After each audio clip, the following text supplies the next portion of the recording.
Bienvenue chez vous, chers résidents. C'est votre mère Alistair de retour avec d'autres nouvelles atomiques. Et aujourd'hui, la mise à jour est bien remplie car non seulement nous avons plus de nouvelles sur Godzilla x Kong 3, avec le retour d'un personnage très apprécié des fans pour le prochain film, mais nous avons aussi une fuite potentielle du scénario qui détaille des événements vraiment énormes qui vont se produire dans le film. Mais tout n'est pas ce qu'il paraît. Et aussi, nous avons une date de sortie confirmée pour le nouveau jeu Godzilla x Kong, dont certains d'entre vous n'ont peut-être même pas entendu parler. Et aussi, la date de sortie de la bande-annonce de Jurassic World Rebirth vient d'être annoncée, alors restez avec nous pour ça. Allons-y, bien sûr, n'oubliez pas de vous abonner et d'écraser ce bouton j'aime, parce que plus vous êtes nombreux à le faire, plus ces vidéos sont vues, donc ça nous aide vraiment. Allez-y, faites-le maintenant. Tout d'abord, si vous vous souvenez, la semaine dernière, il a été confirmé que Kaitlyn Dever a été choisie pour un rôle principal dans le prochain film du Monsterverse. Et à cause de cela, il semble que le prochain film sera centré sur Godzilla, puisqu'il aura une toute nouvelle distribution. Si on apprenait que Kaylee Hotel ou Rebecca Hall avaient été engagées, on supposerait qu'il s'agit d'un film plus centré sur Kong, car elles sont le cœur de son histoire. Eh bien, nous venons d'apprendre une nouvelle qui complique un peu les choses. Parce que Dan Stevens est en négociation pour revenir dans le rôle du meilleur personnage de Godzilla x-Kar, Trapper. Évidemment, il a passé la majeure partie du Nouvel Empire à s'occuper des besoins de Kong, mais cela ne confirme pas automatiquement que le prochain film sera centré sur Kong. Trapper est vétérinaire, et après tout, Godzilla est aussi un animal. Juste un très gros, donc peut-être qu'il aura besoin d'aide à un moment donné dans le film. Je suis personnellement très enthousiaste de le voir revenir. Dan Stevens est un acteur de personnage tellement amusant et il apportera un humour bien nécessaire à ce qui sera probablement un film encore plus sombre. Mais son rôle pourrait être en quelque sorte lié à la récente fuite de scénario qui a été publiée sur le forum de Toho Kingdom, mais il y a quelque chose d'assez étrange à propos de ce post. Je vais maintenant mettre un avertissement de spoiler au cas où une partie de cela s'avérerait vrai. Donc voici votre avertissement de 5 secondes, juste au cas où. D'accord, vous qui êtes encore là, vous êtes mon préféré. La fuite indique que le film prendra un ton plus sombre, avec des implications sérieuses impliquant les dirigeants mondiaux qui nomment une nouvelle agence gouvernementale pour démanteler Monarch et prendre le contrôle des opérations de la Terre creuse, avec pour objectif final de la faire s'effondrer et d'y enfermer définitivement les monstres. Une bonne fois pour toutes. D'accord, ça a l'air plutôt cool. C'est quelque chose que le Monsterverse devait faire depuis longtemps, parce qu'il y a eu tellement de destructions qui ont été ignorées pendant trop longtemps. Mais qu'en est-il du méchant? Est-ce que c'est Destroyer Biollante? Eh bien, pas exactement. L'antagoniste cette fois-ci, c'est en fait un Godzilla enragé et l'agence gouvernementale responsable d'avoir bouleversé l'équilibre de la nature. Donc, d'après ce que j'entends, l'humanité et Godzilla seront les méchants, ce qui pourrait être très intéressant.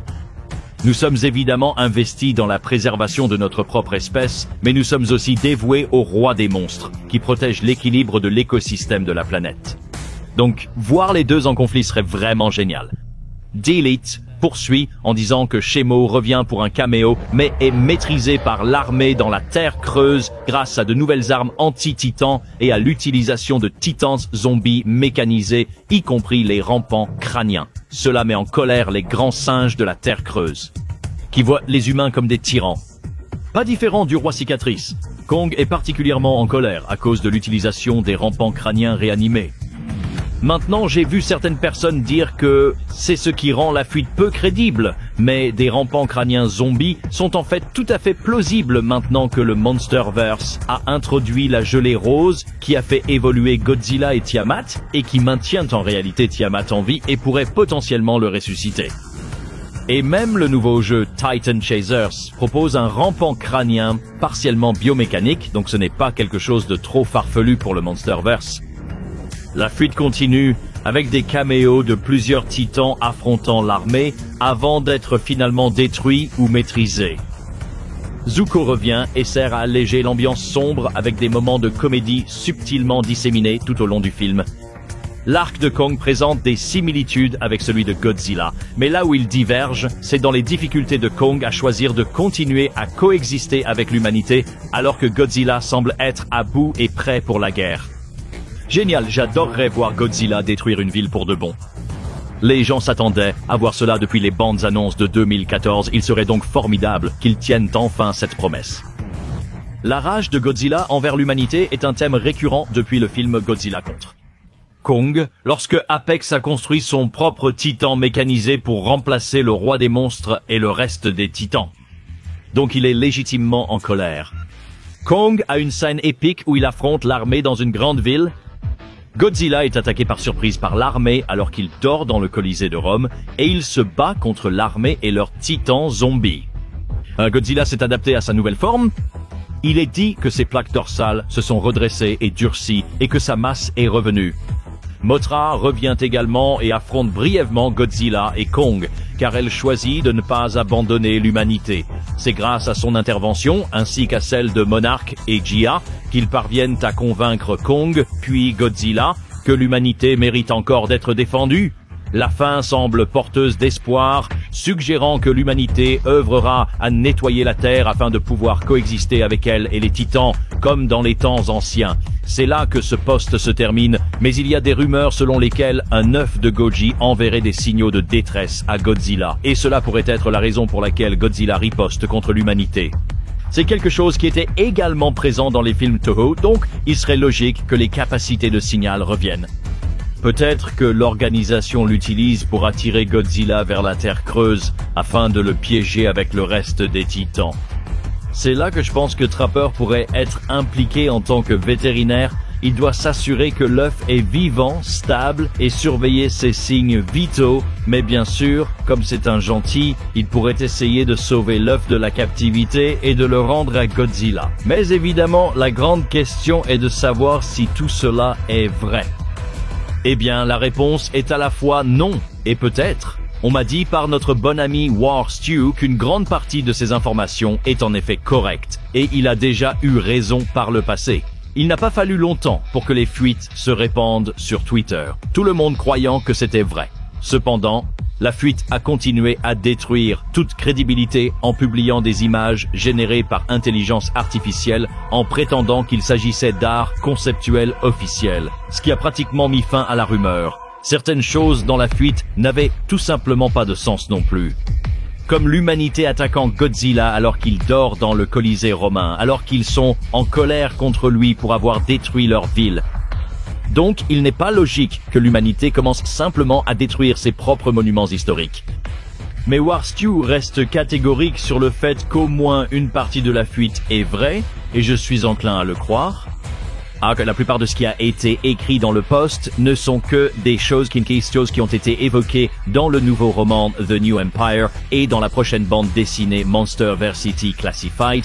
En fait, une grande partie de ce post semble simplement être des informations régurgitées à partir de nos propres théories que nous avons publiées sur la chaîne, comme le fait que l'humanité sera le méchant menant le combat vers la Terre creuse pour essayer d'anéantir les titans, mais qu'elle aurait du mal à affronter le plus grand événement d'extinction que la Terre ait jamais connu, l'humanité elle-même.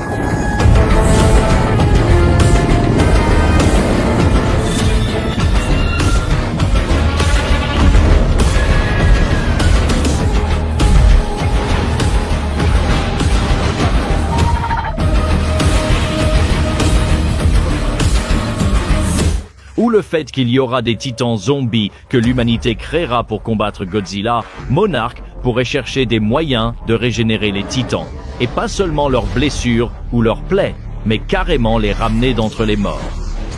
Et la seule raison pour laquelle nous avons élaboré des théories sur ces idées, c'est parce que le Monsterverse nous donne activement ces informations. Donc d'une certaine manière, une partie de cette fuite pourrait effectivement se réaliser, mais seulement parce que c'est vers cela que la série tend. Mais je ne serais pas surpris s'il prenait une direction complètement différente, c'est pourquoi cette série est un peu connue à ce stade.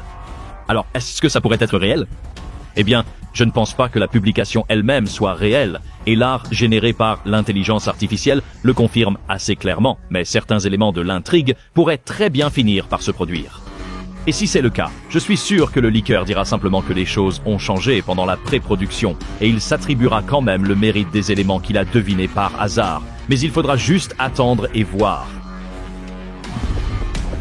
Ensuite, nous avons le prochain jeu Monsterverse Godzilla X Kong Titan Chasers avec le studio qui nous offre une toute nouvelle bande-annonce remplie de cinématiques impressionnantes mettant en scène le lézard préféré de tous et le grand singe barbu. Honnêtement, je serais partant pour un film d'animation entier comme ça, c'est ce que Skull Island aurait dû être. Mais ils ont aussi montré de nouveaux extraits de gameplay, nous donnant un aperçu encore meilleur de ce à quoi s'attendre lors de la sortie du jeu. Et oui, ça ressemble à beaucoup d'autres jeux mobiles, mais vu le potentiel énorme d'un jeu Monsterverse, je m'attends à ce qu'il y ait bien plus de contenu et de nouvelles histoires potentielles avec un jeu comme celui-ci. Et ils nous ont même donné une date de sortie officielle. Après plus d'1 an d'attente, nous l'avons enfin. Le 25 février, c'est la date à laquelle vous, les résidents, pourrez jouer au jeu. Vous pouvez même déjà vous préinscrire sur l'App Store, ce qui vous donne plein de bonus exclusifs à débloquer. Heureusement, vous n'aurez donc pas à attendre longtemps avant de pouvoir y jouer, alors préparez-vous et soyez enthousiastes. Cependant, une chose à laquelle je ne m'attendais pas aujourd'hui, c'était un teaser pour Jurassic World Renaissance, nous montrant les premières images du film, et ça a l'air génial. Ce n'est qu'un court aperçu, mais on voit Zora Bennett et le docteur Loomis debout dans les hautes herbes. Zora lève les yeux vers quelque chose de gigantesque, et Loomis se retourne pour voir une longue queue en forme de fouet. Et si les rumeurs sont vraies, cela appartiendrait à nul autre que Titanosaurus. Non, l'autre, merci. Alors, ce que je suppose, c'est que cela appartient à un bébé, car il semble être assez bas par rapport au sol, et il s'enfuit, effrayé par les humains. Ensuite, la mère arrive et les attaque, un peu comme ce qui s'est passé dans le monde perdu avec le stégosaure. Une autre possibilité, c'est que ce Titanosaurus était couché. Et c'est pour ça qu'ils ne l'ont pas repéré, puis après avoir entendu les voix de nos personnages, il s'est levé. Et là, on a ce moment de « wow », comme avec le brachiosaure dans le film original. Cette scène a vraiment une ambiance à la Gareth Edwards et j'ai vraiment hâte d'en voir plus, ce qui ne va pas tarder puisque la bande-annonce complète sort ce mercredi, c'est-à-dire demain. Je ne pense pas que je vais réussir à dormir cette nuit, je suis tellement excité. Vous savez qu'on va tout couvrir ici à Dangerville, alors abonnez-vous et écrasez le bouton de notification pour devenir un résident de Dangerville aujourd'hui et croquez le bouton j'aime pendant que vous y êtes. J'étais Alistair et on se retrouve dans la prochaine vidéo, chers résidents.